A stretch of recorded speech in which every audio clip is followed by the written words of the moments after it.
کیونکہ یہ لوگ اس پادری کو دنیا کا سمجھدار ترین انسان اور عالم سمجھتے تھے۔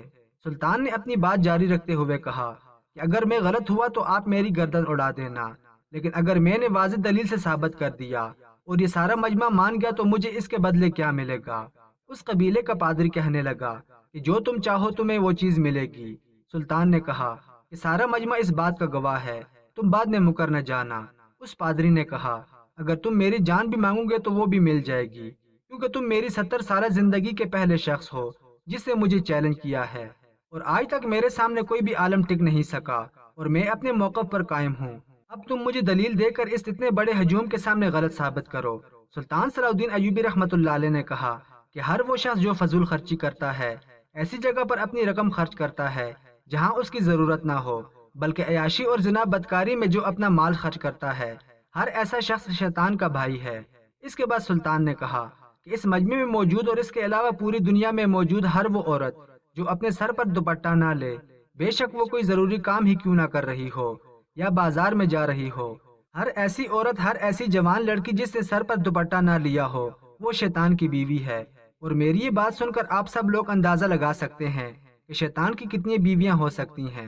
سلطان کی یہ باتیں سن کر لوگ مزید متوجہ ہوئے اور ان کے حق میں تالیاں بجانے لگے۔ یہ سارا ماحول دیکھ کر پادری شرمندہ ہو رہا تھا، لیکن ڈٹائی سے سلطان کی باتیں سن رہا تھا۔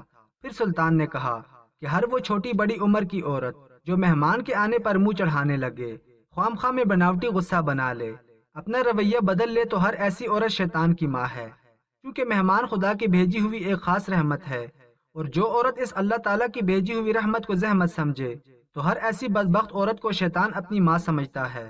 پھر سلطان نے بآواز بلند کہا کہ دنیا میں کسی بھی جگہ پر کوئی بھی شخص جو بالغ عمر کو پہنچ گیا ہو اور باجماعت نماز میں امام سے پہلے رکوع یا سجدہ کرتا ہو، ہر ایسا شخص شیطان کا بیٹا ہے، کیونکہ اللہ تعالیٰ کو رکوع اور سجدہ پوری نماز میں سب سے زیادہ عزیز ہے، اور جو شخص ان دونوں عملوں میں امام مسجد سے پہلے جھکاؤ اختیار کرتا ہے تو گویا شیطان اسے اپنا بیٹا سمجھتا ہے۔ اس کے بعد سلطان نے کہا کہ ہر مرد و عورت جب 10 سال کی عمر کو پہنچ جائے تو وہ دنیا کی کوئی بھی چیز کھائے یا پیے، اور اگر یہ انسان کھانے پینے سے پہلے بسم اللہ نہیں پڑھتا تو یہ شیطان کی اولاد ہے۔ تمام تر کائنات میں صرف ایک نام اللہ تعالیٰ کی ذات ہے جو ہر کھانے پینے والی چیز سے پہلے لینا چاہیے، کیونکہ وہ چیز پاک ہو جائے گی اور شیطان کی غلاظت سے ہر لحاظ سے محفوظ ہو جائے گی۔ لیکن جو شخص کھانے پینے کی کسی بھی چیز سے پہلے بسم اللہ نہیں پڑھتا وہ شیطان کی اولاد ہے۔ پھر سلطان صلاح الدین ایوبی رحمۃ اللہ علیہ اپنے جاؤ جلال میں آ کر تمام لوگوں کو مخاطب ہو کر کہنے لگے کہ ہر وہ شخص شیطان کا باپ ہے، اور قیامت والے دن بھی شیطان اس کے باپ کے نام سے جانا جائے گا۔ پادری نے پوچھا کون ہے ایسا بدبخت شخص جو شیطان کا باپ بنے گا؟ تو سلطان نے کہا اذان سن کر نماز نہ پڑھنے والا ایسا بدبخت آدمی شیطان کا باپ ہے۔ پھر سلطان نے گرجدار آواز میں کہا کہ جو شخص نیکی کی بات، حق کی بات، بھلائی کی بات لوگوں تک پہنچائے، ہر ایسا شخص شیطان کا دشمن ہے، اور ہر ایسا بدبخت شخص جو حق بات، نیکی کی بات، گناہ سے رکنے والا عمل کسی دوسرے انجان شخص کو نہ بتائے، وہ شیطان کا کھلا دوست ہے۔ سارا مجمع اور سلطان دیکھ رہے تھے کہ پادری سر جھکائے کھڑا ہے۔ پادری نے کہا اے نوجوان، بے شک میرے لیے یہ باتیں نئی تھیں، مجھے ان باتوں کا علم نہ تھا۔ تمہاری یہ باتیں ہیرے موتیوں کی طرح قیمتی تھیں جن کا کوئی مول نہیں، لیکن میں اپنے وعدے کے مطابق تمہیں اجازت دیتا ہوں کہ تم مجھ سے دنیا کی کوئی بھی چیز مانگ سکتے ہو۔ سلطان صلاح الدین ایوبی رحمۃ اللہ علیہ نے کہا کہ مجھے آپ سے آپ کی اور لوگوں کی بھلائی چاہیے۔ پادری نے کہا آپ کوئی عالم نہیں ہو سکتے، کیونکہ عالم اتنی بنیادی چیزوں کے بارے میں معلومات کم ہی رکھتے ہیں۔ پہلے آپ اپنا تعارف کرائیے کہ آپ کون ہیں۔ یہ بات صرف میں ہی نہیں، یہ سارا مجمع جاننا چاہتا ہے، اور جو آپ نے کہا کہ آپ میری اور مجمع والوں کی بھلائی چاہتے ہیں، میں یہ بات بھی سمجھا نہیں کہ آپ کیا کہنا چاہتے ہیں۔ پھر سلطان اپنے اصلی روپ میں سامنے آئے تو پادری نے آپ کو پہچان لیا اور کہنے لگا کہ مسلمانوں کے سلطان آپ اور یہاں۔ سلطان نے کہا کہ میں معافی چاہتا ہوں کہ میں بن بلائے آپ کی مذہب کی باتیں سن رہا تھا، لیکن میرا مذہب اس بات کی اجازت دیتا ہے کہ جہاں کہیں کوئی بھی غلط عمل یا غلط بات پھیلائی جا رہی ہو وہاں پر اس کی اصلاح کی جائے۔ یہ پادری بھی نہایت سمجھدار اور بڑے لوگوں کی قدر کرنا جانتا تھا۔ اس نے کہا سلطان معظم، مذہبی اختلاف اپنی جگہ، لیکن آپ کا کہا ہوا ایک ایک لفظ بالکل صحیح ہے، اور سلطان معظم میں اپنے وعدے پر قائم ہوں۔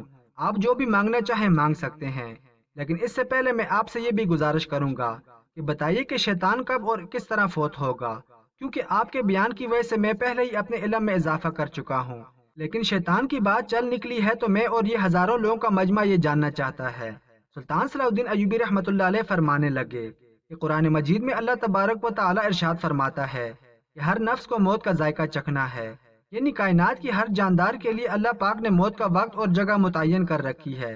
اس سے کسی کو چھٹکارا نہ ملے گا اور نہ ہی کوئی اس سے بھاگ سکے گا، چاہے وہ مسلمان ہو، عیسائی ہو، یہودی ہو یا دنیا کے کسی بھی مذہب سے تعلق رکھنے والا بشر ہو، بے شک وہ گناہگار ہو، نیکوکار ہو، پرہیزگار ہو، چاہے کسی بھی حال میں کیوں نہ ہو، موت کا ذائقہ ضرور چکھے گا۔ اس لیے ابلیس شیطان کو بھی ایک دن موت آئے گی، لیکن وہ دن کون سا ہوگا؟ کون ابلیس کو موت دے گا؟ کیا شیطان کو نزع یعنی موت کے وقت اس عالم میں تکلیف ہوگی؟ شیطان کتنے عرصے تک موت کی نیند میں سوئے گا؟ یہ پادری، اس کے سپاہی اور تمام لوگ سلطان کا منہ تکتے رہ گئے کہ یہ کوئی الگ ہی مخلوق ہے، کیونکہ سلطان صلاح الدین ایوبی رحمۃ اللہ علیہ بڑی روانی سے اور اپنی جاؤ جلال میں بول رہے تھے۔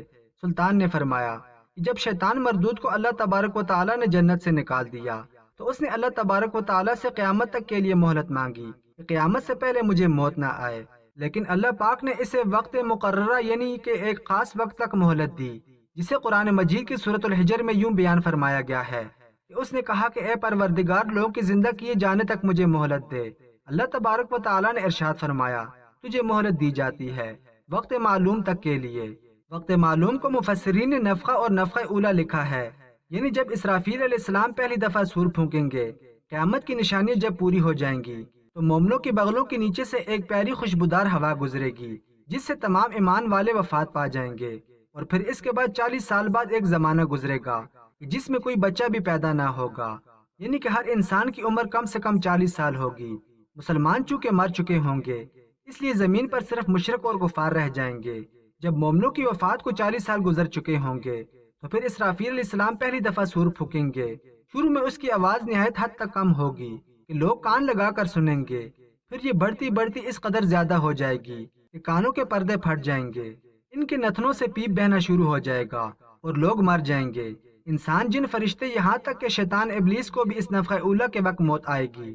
اس کے 40 سال بعد اسرافیل علیہ السلام دوسری مرتبہ سور پھونکیں گے تو پھر تمام مردے زندہ ہو جائیں گے اور قیامت قائم ہو جائے گی اور میزان لگے گا۔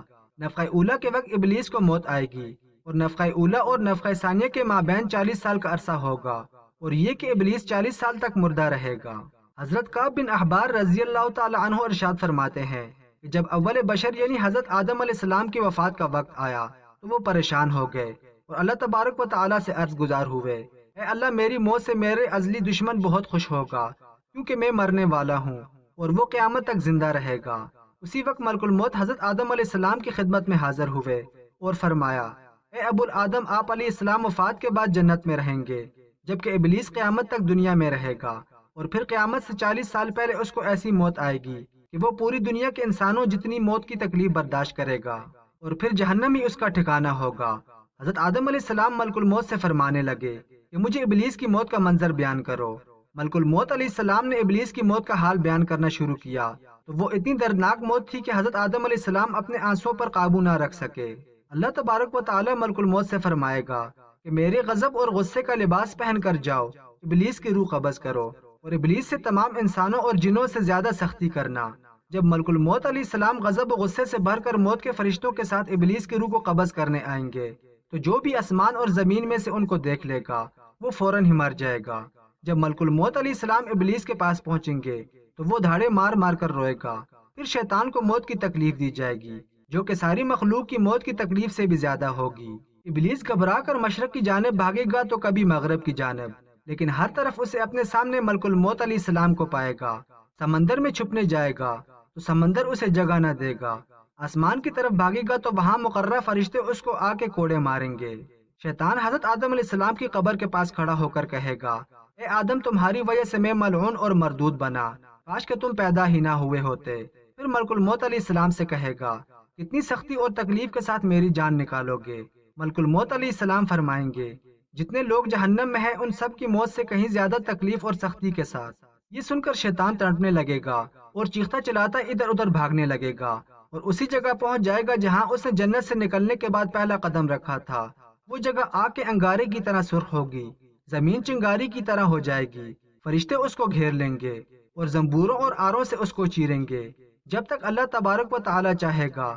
اس وقت تک حالت نزع اور موت کے غصے کا شکار رہے گا، اور وہاں جنت کی سنڈاسیاں لگی ہوں گی، ان سنڈاسیوں سے تڑپا تڑپا کر اس کی جان نکالی جائے گی۔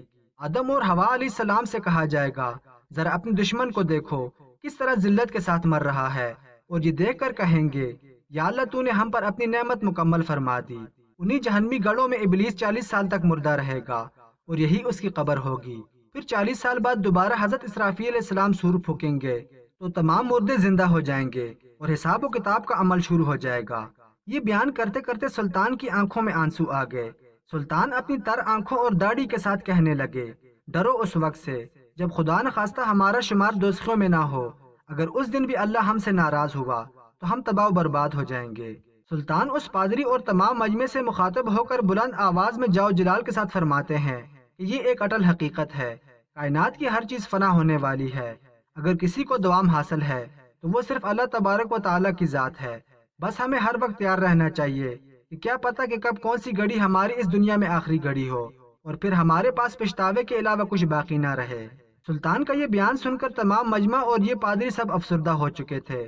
پھر پادری نے کہا کہ سلطان معظم، آپ نے میرا اور اس جمع غفیر کا ضمیر جگا دیا ہے، میں اپنے وعدے کے مطابق تیار ہوں، جو چیز مانگیں گے میں آپ کو حاضر کروں گا۔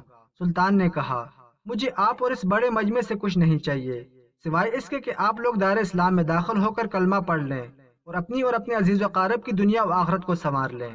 پادری نے اپنے وعدے کے مطابق سلطان صلاح الدین ایوبی رحمۃ اللہ علیہ سے کلمہ پڑھا اور مسلمان ہو گیا۔ اس پادری نے اس اتنے بڑے مجمع کو کلمہ پڑھایا اور یہ تمام لوگ مسلمان ہو گئے۔